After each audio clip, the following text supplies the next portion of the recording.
Perkenalkan, nama saya Donde Sianturi dengan NIM 2892350143, Prodi Manajemen.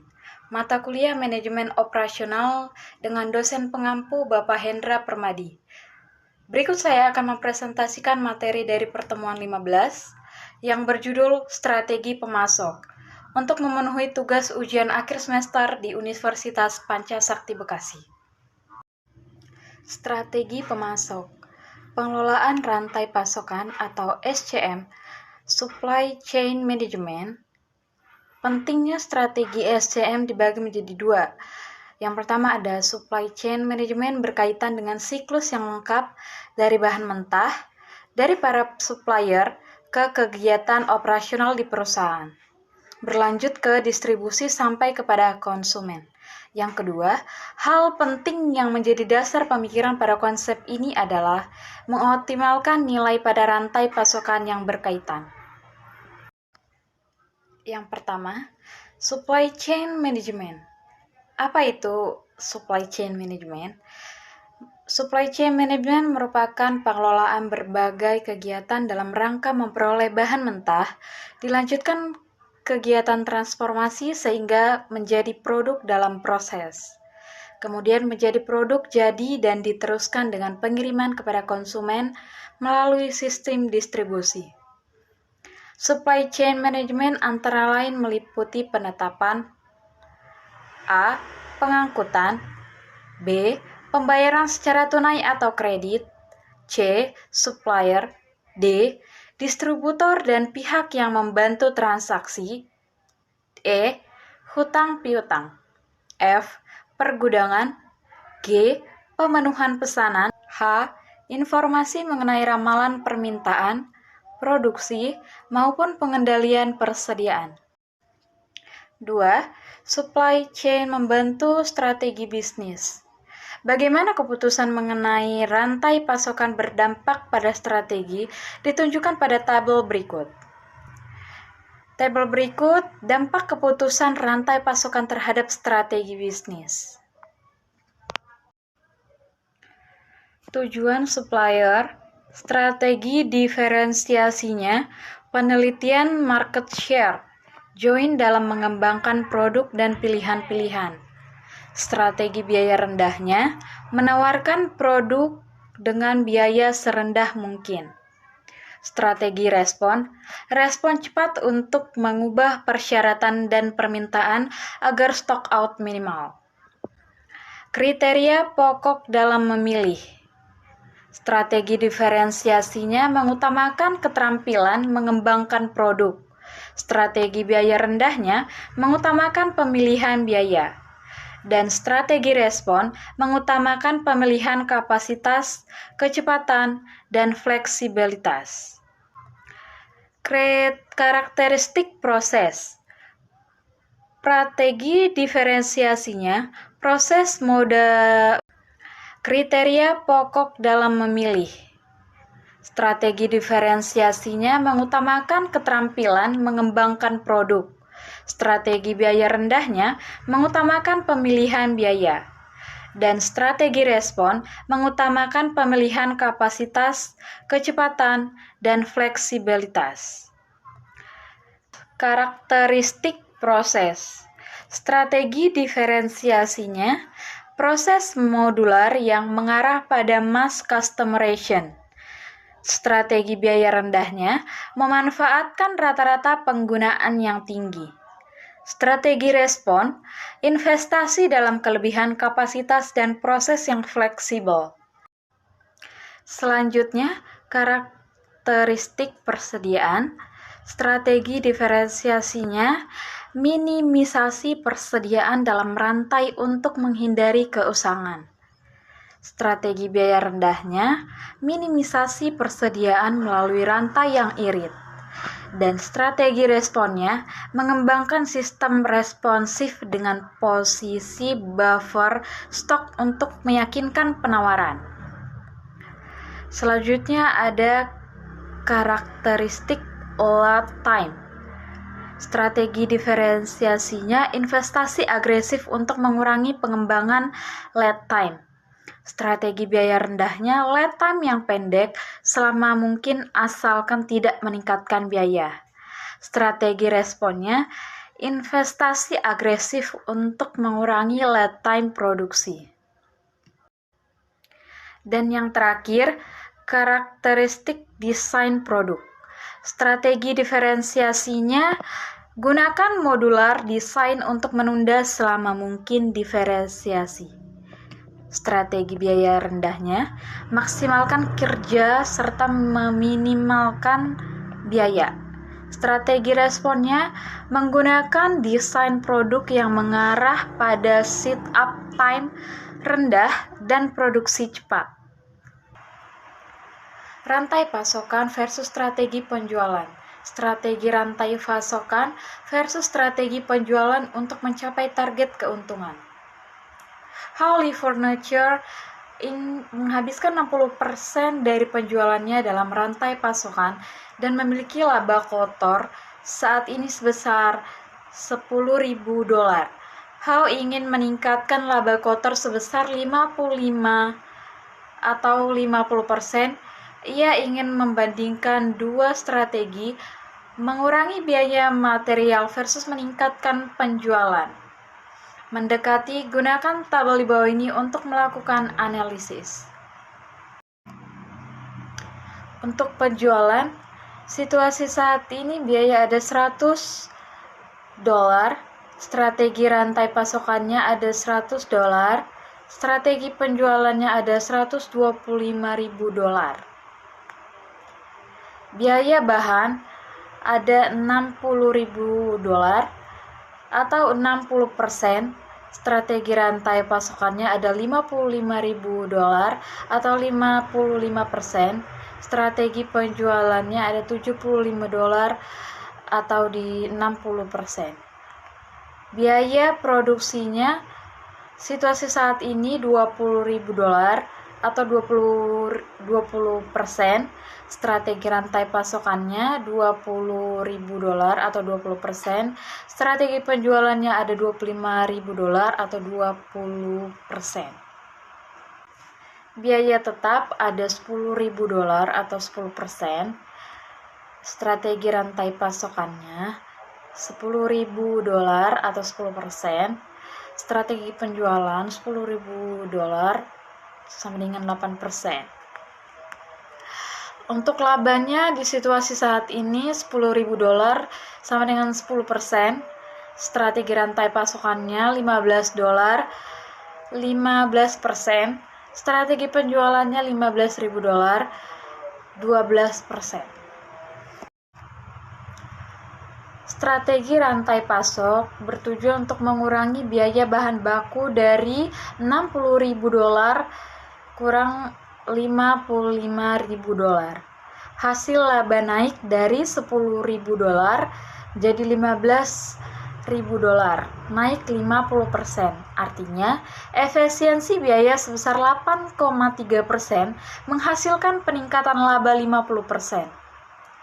Strategi penjualannya tujuan meningkatkan penjualan dari $100.000 menjadi $125.000, naik 25%. Hasil laba naik dari $10.000 menjadi $15.000, naik 50%. Catatan, untuk mendapatkan laba yang sama, penjualan harus naik 25%. Situasi saat ini biaya bahan 60%, plus biaya produksi 20%, plus biaya tetap 10%, dan plus keuntungan 10%, dan jumlahnya pas 100%. Strategi rantai pasokan mengurangi biaya material, biaya bahan $60.000 dikurang $55.000, keuntungan $10.000 dikurang $15.000. Peningkatan rantai pasokan yang akan mengurangi biaya material sebesar 8,3%. Akan menghasilkan keuntungan bersih sebesar 50% atau $560.000. Tabel strategi penjualan. Situasi saat ini biaya bahan 60%, plus biaya produksi 20%, plus koran tetap 10%, keuntungan 10%. Strategi penjualan meningkatkan penjualan. Asumsi X penjualan baru, maka X total penjualan baru atau yang ingin dicari persamaan X sama dengan 0,6X tambah 0,2X tambah 10.000 tambah 15.000. Untuk penjelasannya, 60% dari X adalah biaya bahan baku, 20% dari X sama dengan biaya produksi, $10.000 ialah biaya tetap, $15.000 target laba atau kenaikan $5.000 dari sebelumnya. Untuk penyelesaiannya, X sama dengan 0,8X plus 25.000, X minus cos 0,8X sama dengan 25.000, 0,2X sama dengan 25.000, X sama dengan 125.000. Jadi, penjualan harus naik dari $100.000 ke $125.000 untuk menghasilkan laba $15.000. Kesimpulan, untuk mencapai kenaikan laba 50% dari $10.000 menjadi $15.000 dengan strategi penjualan harus meningkatkan sebesar $25.000, 25%. 125 minus 100 per 100 sama dengan 25%. Penjualan harus meningkatkan. Untuk perbandingan ringkasnya, strategi supply chain, apa yang dilakukan? Kurangi biaya bahan baku 8,3%, untuk persentase perubahan minus 8,3%, kenaikan laba plus $5.000. Sales strateginya, apa yang dilakukan? Tambah penjualan 25%, persentase perubahan plus 25%, kenaikan laba. Yang ketiga, isu global tentang supply chain.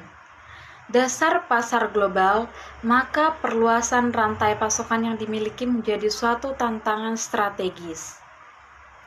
Strateginya adalah A.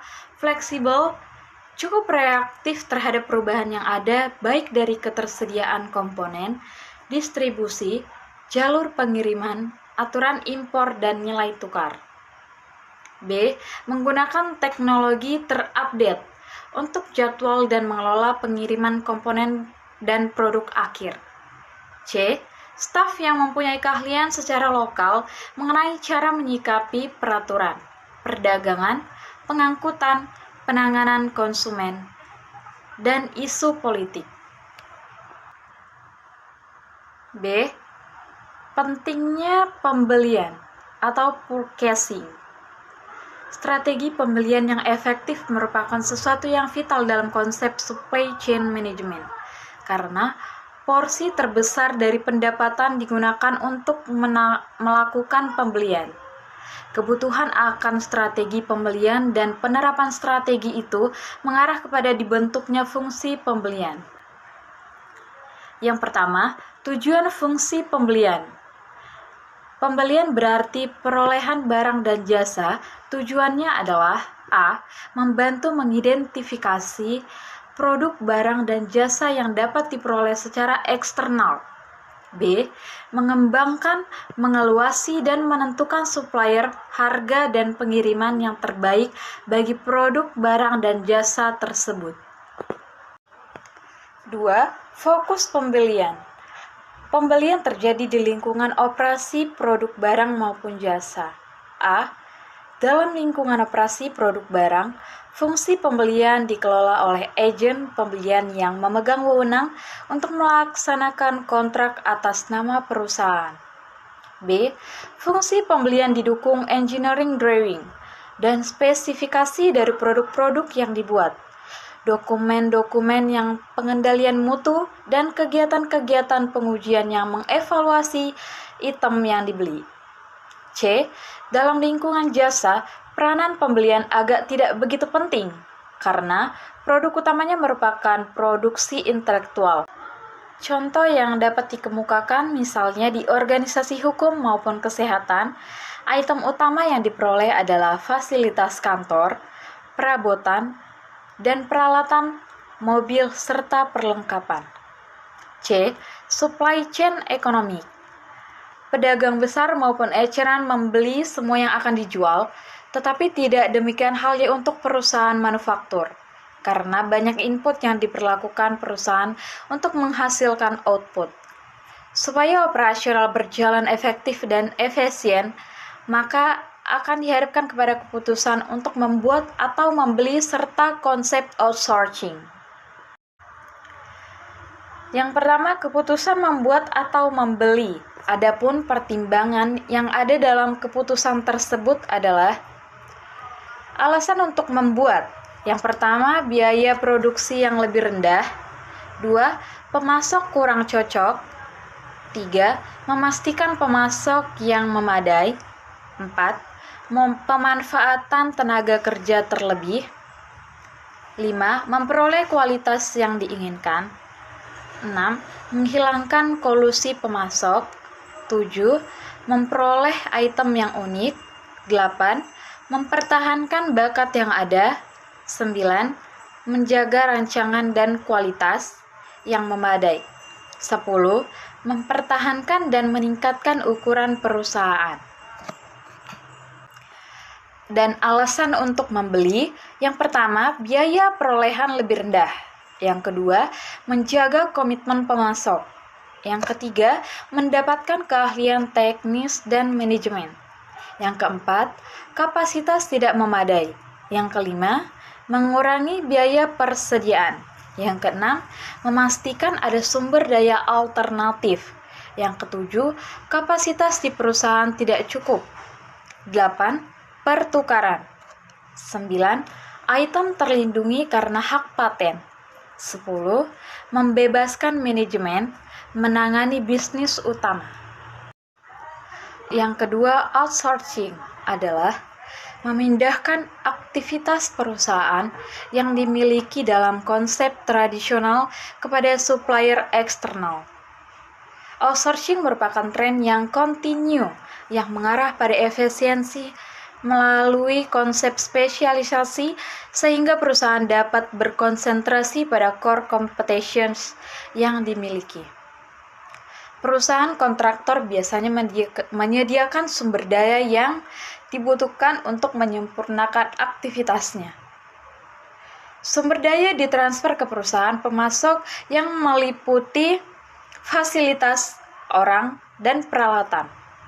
Sumber daya, contoh perusahaan melakukan outsourcing untuk berbagai keperluan di antaranya pekerjaan akuntansi, fungsi hukum, dan juga produk-produk perakitan. D. Strategi rantai pasokan. Yang pertama, banyak pemasok atau mini supplier. Strategi ini memainkan antara pemasok yang satu dengan pemasok yang lainnya dan membebankan pemasok untuk memenuhi permintaan pembeli. Kedua, sedikit pemasok atau wave supplier. Dalam strategi ini, perusahaan mengadakan hubungan jangka panjang dengan para pemasok yang komit. Karena dengan cara ini, pemasok cenderung lebih memahami sasaran-sasaran luas dari perusahaan dan konsumen akhir. Pemasok mempunyai skala ekonomis dan kurva belajar yang menghasilkan biaya transaksi dan biaya produksi yang lebih rendah. 3. Vertical integration. Pengembangan kemampuan memproduksi barang atau jasa yang sebelumnya dibeli atau dengan benar-benar membeli pemasok atau distributor. Integrasi vertikal dapat berupa A. Integrasi ke belakang atau backward integration. Berarti penguasaan kepada sumber daya, misalnya perusahaan mobil mengakuisisi pabrik baja. B. Integrasi ke depan atau forward integration. Berarti penguasaan kepada konsumennya, misalnya perusahaan mobil mengakuisisi dealer yang semula sebagai distributornya. 4. Keiretsu Network. jalan tengah antara membeli dan sedikit pemasok dan integrasi vertikal dengan cara misalnya mendukung secara finansial pemasok melalui kepemilikan atau pinjaman. Pemasok kemudian menjadi bagian dari koalisi perusahaan yang lebih dikenal dengan kairetsu. Keanggotaannya dalam hubungan jangka panjang oleh sebab itu diharapkan dapat berfungsi sebagai mitra, menularkan keahlian teknis dan kualitas produksi yang stabil kepada perusahaan manufaktur. 5. Perusahaan maya, virtual company. Perusahaan maya mengandalkan berbagai hubungan pemasok untuk memberikan pelayanan pada saat diperlukan. Hubungan yang terbentuk dapat memberikan pelayanan jasa diantaranya meliputi pembayaran gaji, pengangkatan karyawan, desain produk, atau distribusinya. Hubungan bisa bersifat jangka pendek maupun jangka panjang, mitra sejati atau kolaborasi, pemasok atau subkontraktor. Keuntungan yang bisa diperoleh diantaranya adalah keahlian manajemen yang terspesialisasi, investasi modal yang rendah, fleksibilitas dan kecepatan. Hasil yang diharapkan adalah efisiensi. Mengelola rantai pasokan. Pada integritas rantai pasokan, efisiensi menjadi suatu substansi yang memungkinkan. Siklus material yang berasal dari pemasok ke produksi, ke pergudangan, ke distribusi, ke konsumen merupakan penempatan yang berbeda-beda dan seringkali berhubungan dengan organisasi yang independen. Oleh karena itu, harus memperhatikan 3 hal, yaitu yang pertama, mutual agreement on goal. Yang kedua, trust. Yang ketiga, compatible organizational cultures. Yang pertama, mutual agreement on goal. Suatu integrasi rantai pasokan mensyaratkan lebih dari kesepakatan dalam kontrak hubungan jual beli. Tetapi partner harus diapresiasikan tidak hanya dalam uang tetapi pada rantai pasokan sampai dengan konsumen akhir. Integritas rantai pasokan adalah sesuatu yang menambah nilai tambah ekonomi dan memaksimalkan total konten produk. Yang kedua, trust adalah hal kritis bagi efektivitas dan efisiensi rantai pasokan. Anggota dari rantai pasokan harus masuk ke dalam hubungan yang membagi informasi dalam rangka membangun kepercayaan. Hubungan diantaranya pemasok akan lebih sukses jika resiko dan penghematan biaya dibagi dan aktivitas produksi merupakan aktivitas bersama. Ketiga, compatible organizational cultures adalah hubungan yang positif di antara pembelian dan penawaran apabila hal tersebut terjadi dan akan menjadi keunggulan real dalam pembuatan rantai pasokan. Yang pertama, berbagai isu dalam integrasi rantai pasokan. Ada 3 isu yang terkait dengan pengembangan efisiensi integrasi rantai pasokan, yaitu A. Local optimization. Anggota rantai pasokan akan memfokuskan pada memaksimasi keuntungan lokal atau meminimalisasi biaya yang didasarkan pada pengetahuan. B. Incentives. Insentif mendorong munculnya perdagangan di dalam rantai penjualan yang sebelumnya tidak terjadi. Hal ini menimbulkan fluktuasi yang pada akhirnya menjadikan kemahalan bagi semua anggota. Wujud insentif berupa insentif penjualan, potongan, kuantitas, kuota, dan promosi. C. Large lots. Dalam hal ini seringkali terjadi bias yang mengarah pada large lots karena cenderung mengurangi biaya per unit.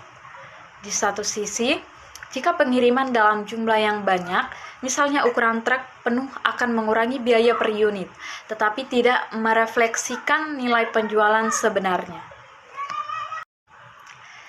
Diperlukan sistem yang didasarkan pada informasi yang akurat tentang beberapa banyak produk yang benar-benar ditarik. Melalui rantai pasokan, ketidakakuratan informasi menimbulkan distorsi dan fluktuasi dalam rantai pasokan dan menyebabkan apa yang diketahui sebagai bullwhip effect.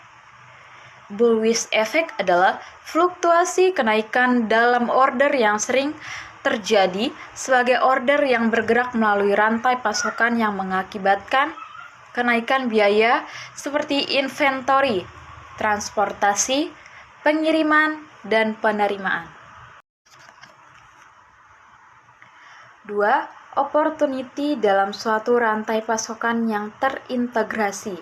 Kesempatan agar pengelolaan efektif terjadi dalam rantai pasokan mengikuti 10 item yaitu A. Accurate pool data yang dapat dilakukan dengan melalui sharing, POS, atau point of sales, informasi sehingga tiap anggota rantai dapat menjadwalkan secara efektif, atau CAO, atau Computer Assisted Ordering. Dengan menggunakan keduanya, maka pengumpulan data dan kemudian menyesuaikan dengan faktor pasar, persediaan, order yang ada, serta mengirimkannya kepada supplier yang bertanggung jawab menjaga persediaan barang akhir. B.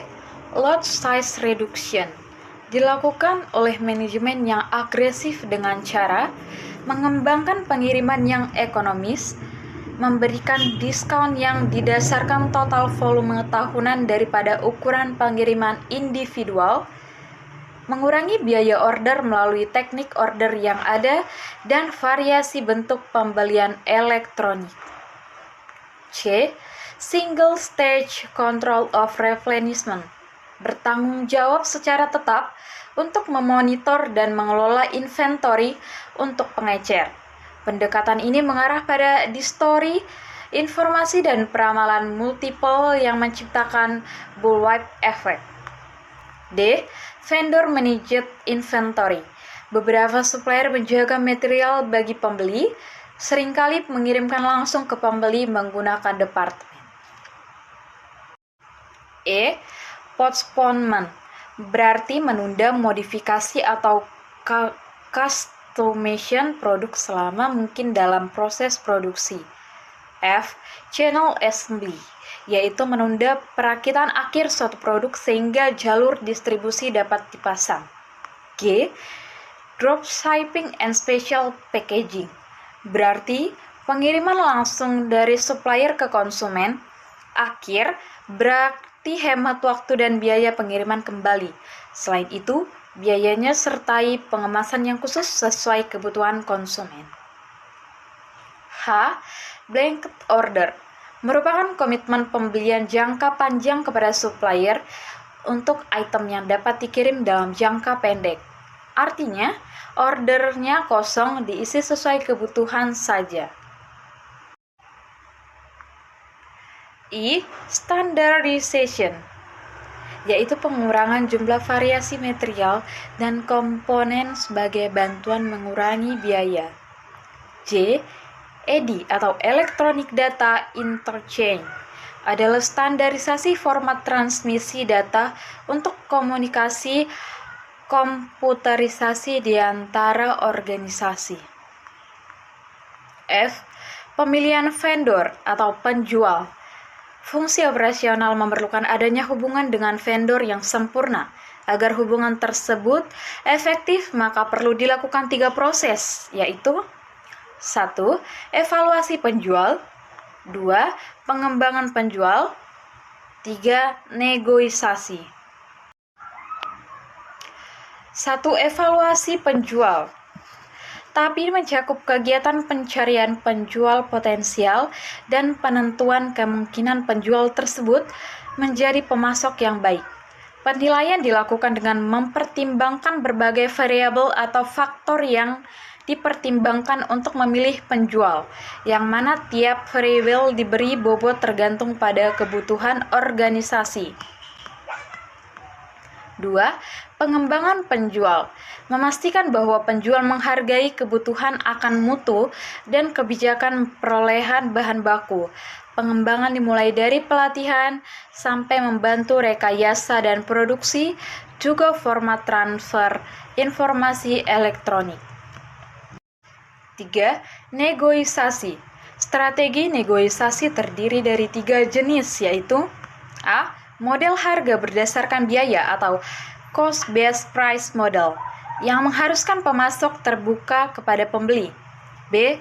Model berdasarkan harga pasar atau market-based price model. Harga didasarkan pada publikasi atau indeks. C. Perebutan tender, competitive bidding, terjadi pada kasus di mana pemasok tidak bersedia membahas biaya dan tidak ada pasar yang mendekati sempurna. G. Internet purchasing atau E. Procurement, yaitu order dilakukan melalui komunikasi atau menyetujui katalog vendor yang didapat melalui internet untuk digunakan oleh karyawan dari perusahaan di bagian pembelian. Adalah suatu pendekatan yang mencari efisiensi operasi melalui integrasi semua perolehan material, pergerakan, dan aktivitas penyimpanan. Potensi adanya keunggulan kompetitif adalah karena terjadi pengurangan biaya dan peningkatan pelayanan konsumen. 1. Sistem distribusi. Penyampaian produk terutama barang. Kegiatan distribusi menggunakan moda transportasi, di antaranya A. Truk. Kelebihan menggunakan truk adalah pada fleksibilitas, sehingga perusahaan yang telah menerapkan konsep JIT atau Just in Time makin menerapkan penggunaan moda transportasi ini untuk urusan distribusi. B. Kereta api. Kelebihannya adalah karena moda transportasi ini mempunyai jalan sendiri, sehingga waktu atau jadwalnya lebih tepat daripada truk. Akan tetapi dengan tumbuhnya konsep JIT, maka kereta api telah dianggap merugikan karena proses produksi dalam ukuran batch atau kecil mengharuskan pengiriman yang berkala dan dalam jumlah sedikit. C. Pesawat udara. Dengan perkembangan pergerakan nasional dan internasional, maka moda transportasi ini dapat diandalkan dan cepat. Didukung pula bermunculannya perusahaan pengangkutan seperti FedEx, UPS, dan Purolator. D. Kapal laut. Merupakan salah satu sarana transportasi tertua di dunia.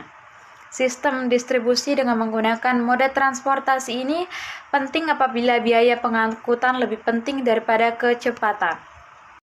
E. Pipa. Merupakan bentuk transportasi yang penting untuk cairan seperti minyak maupun gas serta bahan kimia lainnya. 2. Alternatif biaya pengiriman. Semakin lama produk ada dalam transit, akan semakin banyak uang yang harus diinvestasikan. Tetapi, pengiriman yang lebih cepat biasanya lebih mahal daripada pengiriman yang lambat. Oleh karena itu, perlu dipertimbangkan alternatif biaya pengiriman agar tujuan efektivitas dan efisiensi tercapai. Demikian presentasi dari saya untuk memenuhi tugas UAS. Sekian dan terima kasih.